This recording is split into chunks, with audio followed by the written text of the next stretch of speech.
MagicFilms presents The Last Chase, 1981. The Last Chase is a 1981 Canadian-American dystopian science fiction film produced and directed by Martyn Burke for Argosy Films.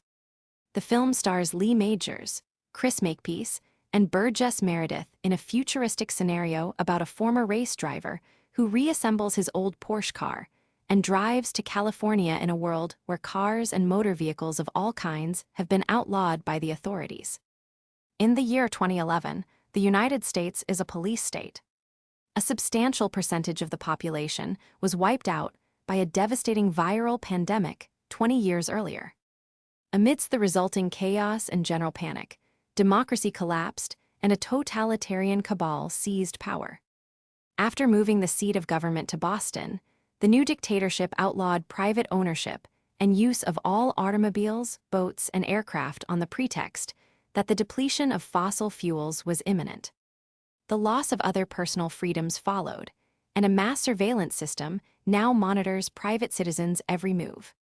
In Boston, Franklin Hart, a former race car driver who lost his family to the plague, is a spokesman for the mass transit system. Publicly, he deplores the selfishness of private vehicle ownership and exalts the virtues of public transportation. Privately, he is barely able to contain his contempt for the oppressive, autocratic bureaucracy and the dismal party line that he is compelled to promote. Years before, as private vehicles were being confiscated, Hart sequestered his race car, an orange Porsche 917 Can-Am Roadster, in a secret compartment beneath his basement. Over the ensuing years, he has gradually restored it to drivable condition, raiding long-abandoned junkyards in the dead of night for parts. His goal is to drive across the country to free California, an independent territory that has seceded from the rest of totalitarian America. Young electronics whiz Ring McCarthy deduces Hart's plan, and Hart reluctantly agrees to bring him along on his perilous journey. The ubiquitous surveillance system catches Hart vaulting a junkyard fence. Hart and McCarthy flee Boston in the Roadster as police close in. Although gasoline has not been sold for 20 years, Hart has access to the residual fuel remaining at the bottom of subterranean storage tanks in every abandoned gas station in the country. He uses a portable hand pump to refuel from these virtually inexhaustible tanks as necessary. News of the duo's daring adventure spreads across the country. The government, represented by a Gestapo-like figure named Hawkins, watches with growing concern as the public takes notice and cheers Hart's defiance of authority. Calls for a return to personal autonomy and democracy are heard for the first time in 2 decades. Hart must be stopped. However, ground pursuit is impossible, as the electric golf carts used by the police are incapable of pursuing a race car. Hawkins orders J.G. Williams, a retired Air Force pilot, to track down and destroy Hart and his car in a Korean War vintage F-86 Sabre. He locates and strafes the car, wounding Hart. A community of armed, mostly Native American rebels takes Hart and McCarthy in, hides the car, and treats Hart's wounds. A team of mercenaries soon locates and attacks the enclave, although Hart and McCarthy escape during the firefight.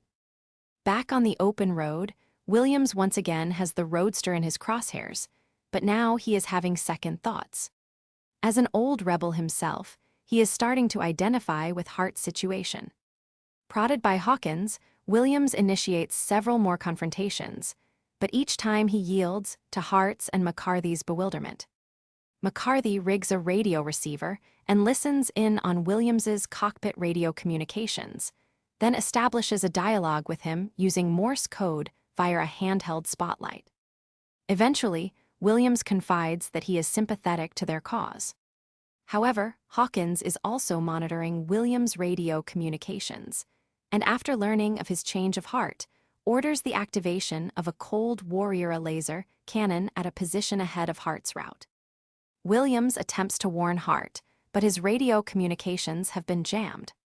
Williams releases his external fuel tanks ahead of the car, hoping the inferno will stop the car short of the cannon's range. But Hart, assuming Williams has changed allegiances yet again, drives on. Williams strafes the laser, but cannot pierce its heavy armor, so he sacrifices himself in a kamikaze-style attack, destroying his jet and the laser installation. His sacrifice allows Hart and McCarthy to drive on toward California, where they are welcomed as heroes. The cast includes Lee Majors as Franklin Hart Chris Makepeace, as Ring McCarthy Burgess Meredith as Captain J.G.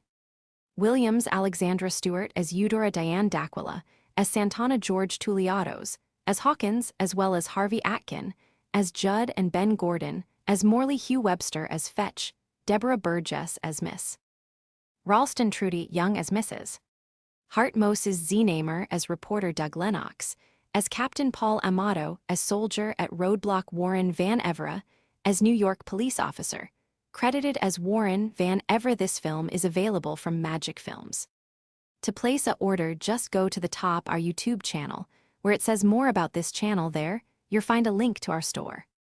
Once you're in the store, just enter the title of the film. Thank you for stopping by. If you like rare and hard to find and out-of-print films, as well as what we do here, please like and subscribe, it's much appreciated. This has been a presentation of MagicFilms, all rights reserved 2026.